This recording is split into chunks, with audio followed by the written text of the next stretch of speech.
Assalamualaikum warahmatullahi wabarakatuh.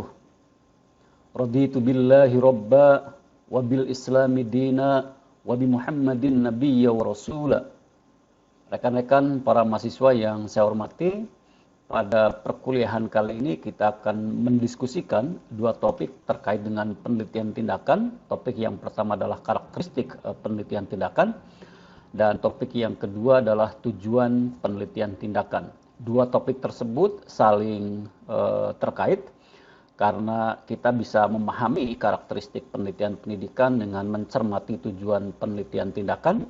Kita juga bisa mengetahui atau bisa memahami tujuan penelitian tindakan dengan mencermati karakteristik penelitian tindakan. Jadi dua topik tersebut memiliki keterkaitan yang sangat erat, dan melalui diskusi tentang karakteristik dan tujuan penelitian tindakan ini, saya berharap rekan-rekan mahasiswa memiliki kemampuan untuk mengidentifikasi karakteristik penelitian tindakan yang membedakan dengan jenis-jenis penelitian tindakan. Selain itu, rekan-rekan mahasiswa juga bisa memahami dan bisa menjelaskan tujuan yang hendak dicapai melalui penelitian tindakan. Baik, rekan-rekan mahasiswa yang saya hormati, pertama-tama kita akan mendiskusikan sejumlah karakteristik penelitian tindakan. Yang pertama, penelitian tindakan itu adalah memiliki karakteristik sebagai on-the-job problem oriented. Jadi penelitian tindakan itu berorientasi pada masalah yang terjadi di tempat kerja atau di dalam pekerjaan. Oleh karena itu maka penelitian tindakan dilakukan oleh orang yang terlibat dalam dalam komunitas tertentu di mana penelitian tindakan dilakukan. Jadi kalau komunitasnya adalah komunitas kelas, maka jika komunitasnya adalah kelas, maka orang yang terlibat secara aktif dalam aktivitas di kelas tersebut antara lain adalah guru di kelas tersebut. Itu yang pertama. On the job problem oriented atau orientasi pada masalah di dalam pekerjaan. Karakteristik yang kedua penelitian tindakan adalah problem solving oriented, bahwa penelitian tindakan diorientasikan, diarahkan untuk memecahkan masalah. Jadi kalau penelitian tindakan dilaksanakan di kelas, maka penelitian tindakan diarahkan untuk memecahkan permasalahan-permasalahan yang muncul selama proses pembelajaran di dalam kelas.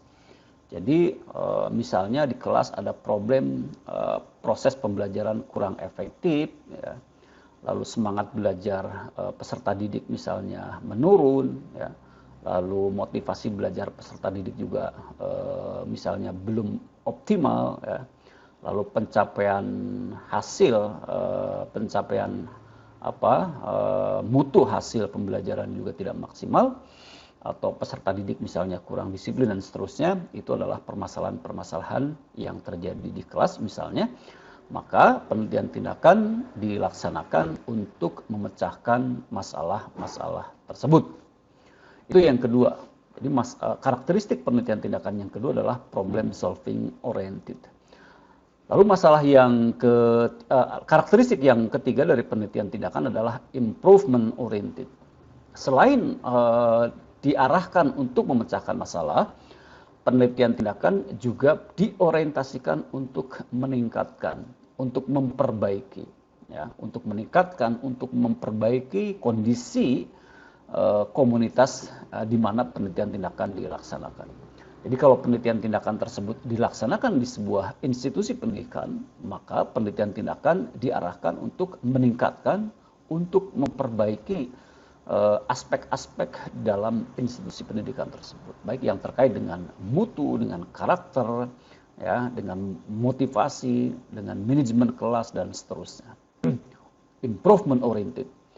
Dan sebagai sebuah program pemerintah, penelitian tindakan itu memang perlu dilaksanakan secara terus-menerus dan berkelanjutan, sehingga perbaikan secara berkelanjutan bisa terus dilakukan oleh praktisi-praktisi yang terlibat dalam aktivitas pendidikan.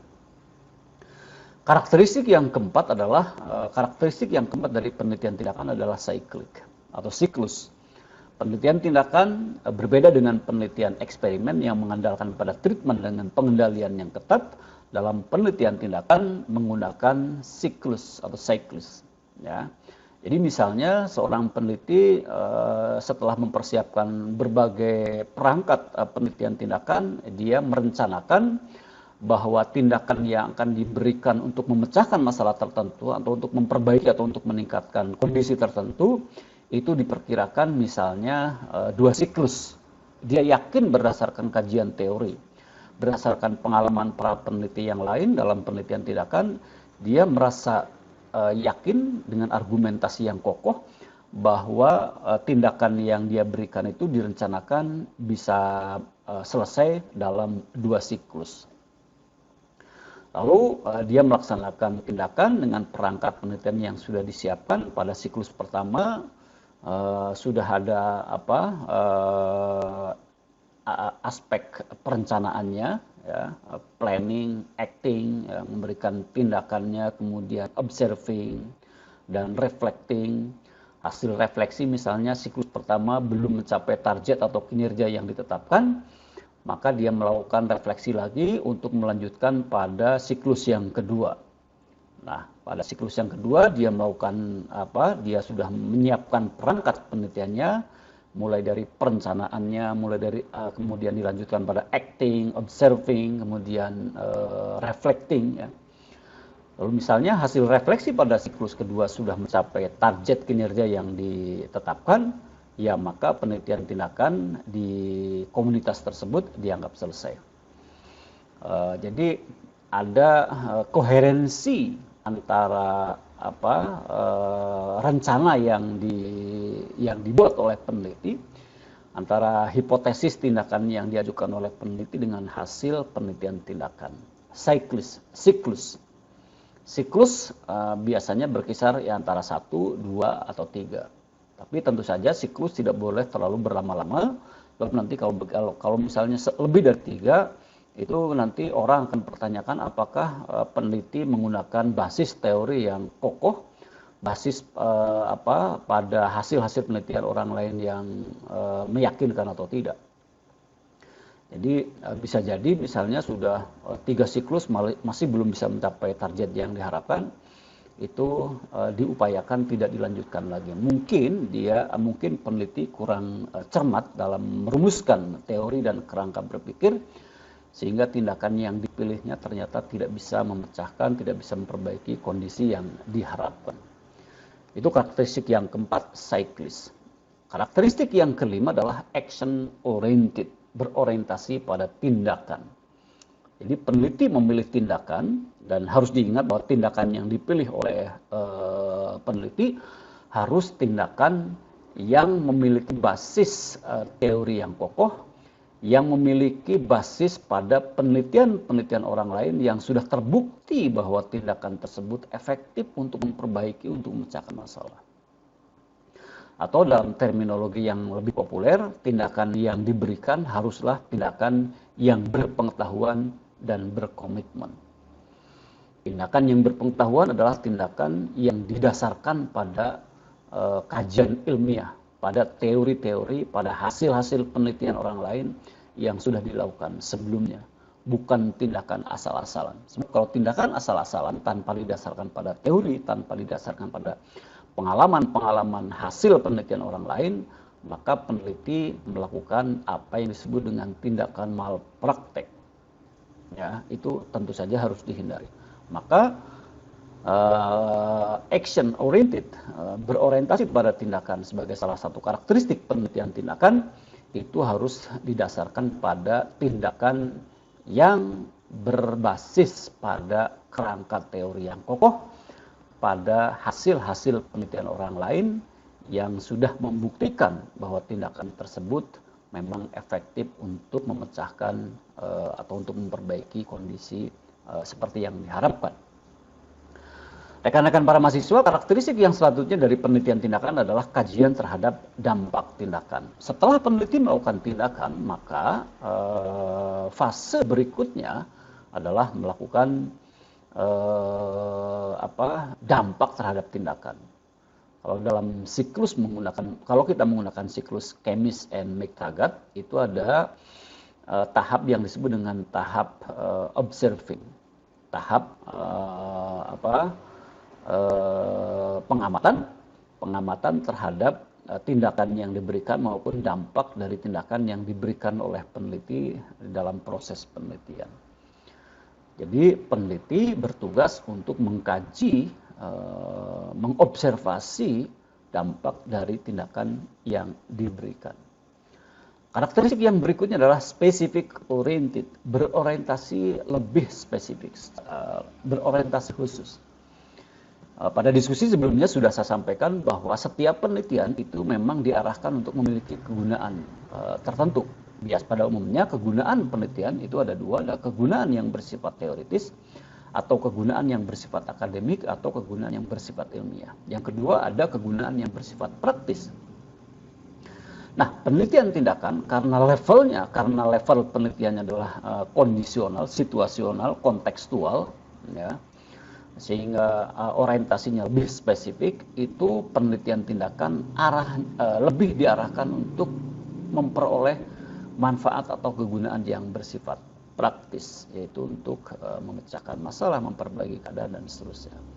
Tetapi kegunaan secara teoritis pun itu tidak tertutup kemungkinan proses penelitian tindakan juga menghasilkan kegunaan yang bersifat teoritis, yang bersifat ilmiah, yang bersifat akademik. Tapi memang kalau sebuah penelitian biasanya diarahkan untuk dua jenis tindakan, untuk dua jenis kegunaan, maka kegunaan yang bersifat praktis dalam penelitian tindakan itu lebih ditonjolkan dibandingkan dengan kegunaan yang bersifat ilmiah. Maka penelitian tindakan jarang dilakukan sebagai sebuah metode dalam penelitian level tesis atau disertasi. Tapi untuk skripsi masih dominan.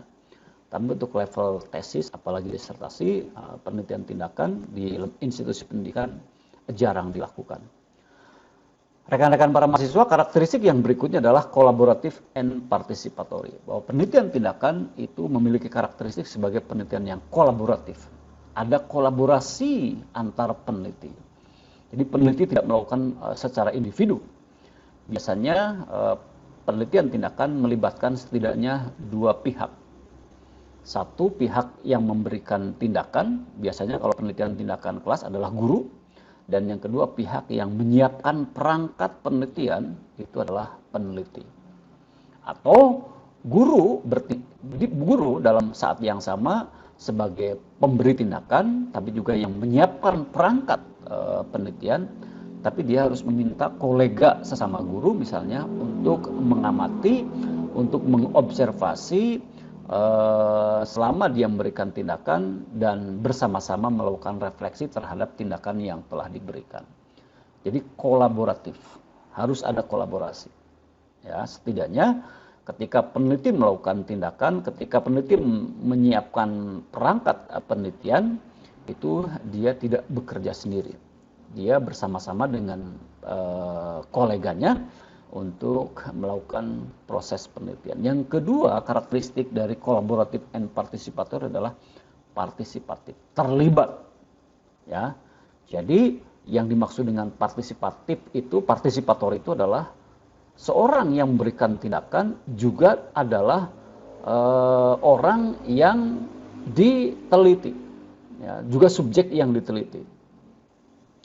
Jadi peneliti sekaligus sebagai subjek yang diteliti.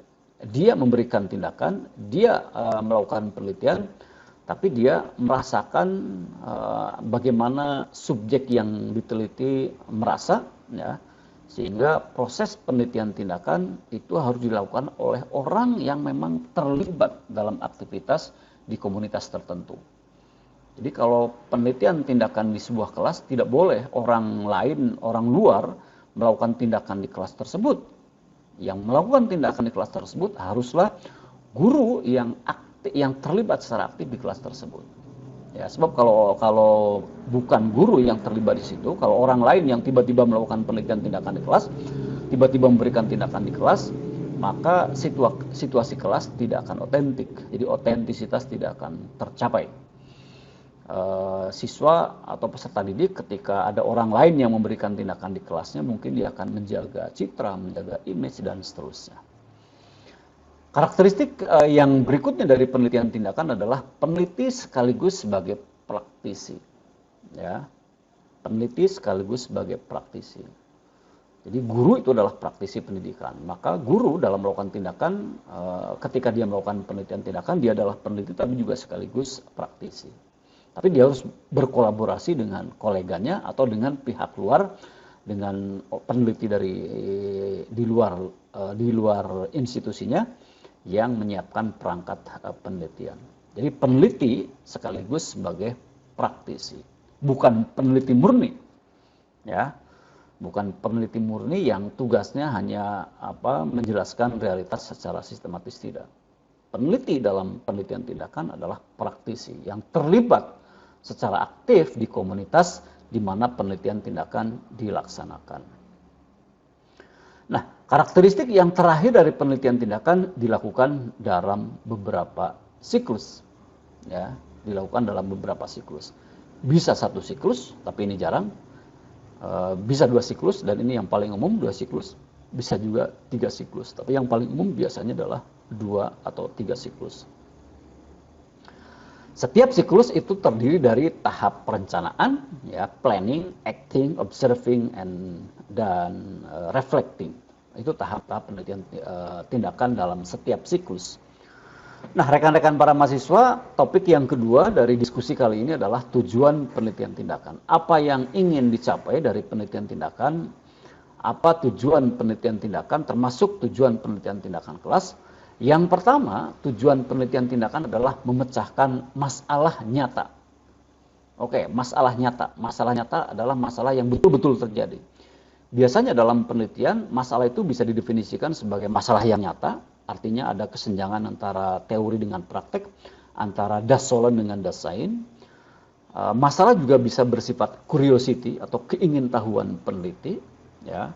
Meskipun tidak ada masalah nyata, tapi kalau seorang peneliti memiliki curiosity, memiliki rasa ingin tahu yang kuat, maka itu bisa dilanjutkan dengan proses penelitian. Tapi masalah dalam penelitian tindakan harus masalah yang nyata, betul-betul masalah yang real terjadi. Ya, makanya tadi saya mengatakan bahwa peneliti dalam penelitian tindakan haruslah orang yang terlibat aktif di komunitas itu, karena dia merasakan bahwa di situ ada masalah. Bukan orang yang tiba-tiba datang ke sebuah komunitas dan sebelum datang dia sudah menyiapkan masalahnya, topiknya, dan seterusnya. Ya, itu kalau dalam penelitian yang lain, curiosity seperti itu bisa, ya, dan sangat umum. Tapi dalam penelitian tindakan, masalah harus real, harus nyata. Dan penelitian tindakan ditujukan atau bertujuan untuk memecahkan masalah yang nyata tersebut. Yang kedua, tujuan penelitian adalah memperbaiki atau meningkatkan mutu. Ya, tujuan penelitian tindakan adalah memperbaiki, ya, atau meningkatkan mutu. Ya. Karena tidak ada komunitas, tidak ada kelas yang sempurna, maka penelitian tindakan bisa dilakukan secara terus-menerus berkelanjutan supaya proses penyempurnaan bisa terus dilakukan. Tujuan penelitian tindakan yang ketiga adalah peningkatan relevansi pendidikan supaya pendidikan lebih relevan, ya, lebih relevan. Baik relevan dengan perkembangan teori-teori pendidikan, relevan dengan perkembangan strategi pembelajaran, relevan dengan perkembangan metode-metode pembelajaran, maupun relevan dengan pandangan-pandangan yang lebih mendasar terkait dengan wacana pendidikan. Itu dilakukan antara lain melalui penelitian tindakan untuk meningkatkan relevansi pendidikan. Relevansi pendidikan dengan perkembangan teknologi, relevansi pendidikan dengan dinamika sosial, relevansi pendidikan dengan perkembangan masyarakat global, dan seterusnya. Tujuan penelitian yang keempat, penelitian tindakan yang keempat adalah sebagai alat training in service, ya. Jadi penelitian tindakan itu adalah sebagai medium untuk melatih misalnya kalau penelitian tindakan kelas untuk melatih guru, meningkatkan skill guru, ya, skill, kemudian memperkenalkan metode, strategi, model pembelajaran yang baru, mempertajam kekuatan analisis para guru, dan mempertinggi kesadaran setiap guru. Kalau penelitiannya adalah penelitian tindakan kelas. Jadi penelitian tindakan bertujuan sebagai alat training in service, ya, untuk untuk meningkatkan skill peneliti sebagai praktisi, mempertajam kekuatan analisis peneliti sebagai praktisi, mempertinggi kesadaran peran peneliti sebagai praktisi. Jadi kalau penelitian tindakan kelas, peneliti yaitu guru yang sekaligus juga sebagai praktisi pendidikan. Tujuan penelitian tindakan yang berikutnya adalah sebagai bagian dari inovasi, ya, karena penelitian tindakan, tujuan dari penelitian tindakan yang berikutnya adalah sebagai bagian dari inovasi. Penelitian tindakan, ya, karena bertujuan untuk memperbaiki, untuk meningkatkan mutu, untuk memecahkan masalah, maka tindakan-tindakan yang pilih tentu saja adalah tindakan-tindakan yang relatif baru, setidaknya di komunitas itu. Nah, karena tindakan baru, maka melalui penelitian tindakan yang dilakukan secara kontinuitas ini, maka secara tidak langsung guru sudah melakukan inovasi, ya, dengan metode baru, dengan model baru, dengan strategi pembelajaran baru, dan seterusnya. Dengan media pembelajaran baru, ya, dengan gaya mengajar baru, ya, itu adalah bagian dari inovasi. Jadi penelitian tindakan itu adalah bagian dari upaya membangun kesadaran tentang pentingnya inovasi, tentang pentingnya kreativitas. Tujuan penelitian tindakan berikutnya adalah peningkatan mutu proses dan hasil belajar. Penelitian tindakan bertujuan untuk meningkatkan mutu baik proses maupun hasil. Bahkan ini sering menjadi standar untuk menetapkan kinerja atau target yang ingin dicapai, ya, mutu proses dan mutu hasil pembelajaran.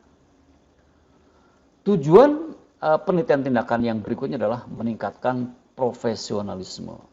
Karena dengan melakukan penelitian tindakan, guru semakin mahir, semakin meningkat skillnya, semakin memiliki ketajaman dalam menganalisis, dan semakin meningkatkan kesadarannya. Dan hasil dari penelitian tindakan, karena itu harus dilaporkan dalam format monograf, ya, laporan penelitian monograf yang lengkap dari cover, pengantar, daftar isi, sampai lampiran-lampiran, maupun laporan dalam bentuk artikel ilmiah untuk didiseminasikan, untuk dipublikasikan di jurnal-jurnal ilmiah, maupun untuk dipresentasikan dalam forum-forum yang diadakan khusus untuk itu, ya. Nah, artikel-artikel yang dimuat di jurnal ilmiah, ya, maupun artikel yang dipresentasikan dalam forum-forum tertentu, itu bisa digunakan, dimanfaatkan untuk meningkatkan profesi, ya, untuk membantu pengembangan profesi para guru.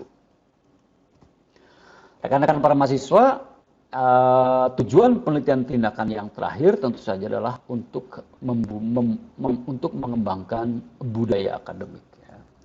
Budaya akademik adalah budaya yang didasarkan pada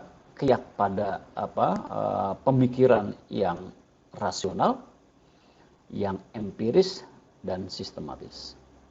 Budaya akademik juga mendukung pada objektivitas, pada bukti, pada fakta, bukan hanya asumsi, bukan hanya predisposisi, bukan hanya prasangka. Ya.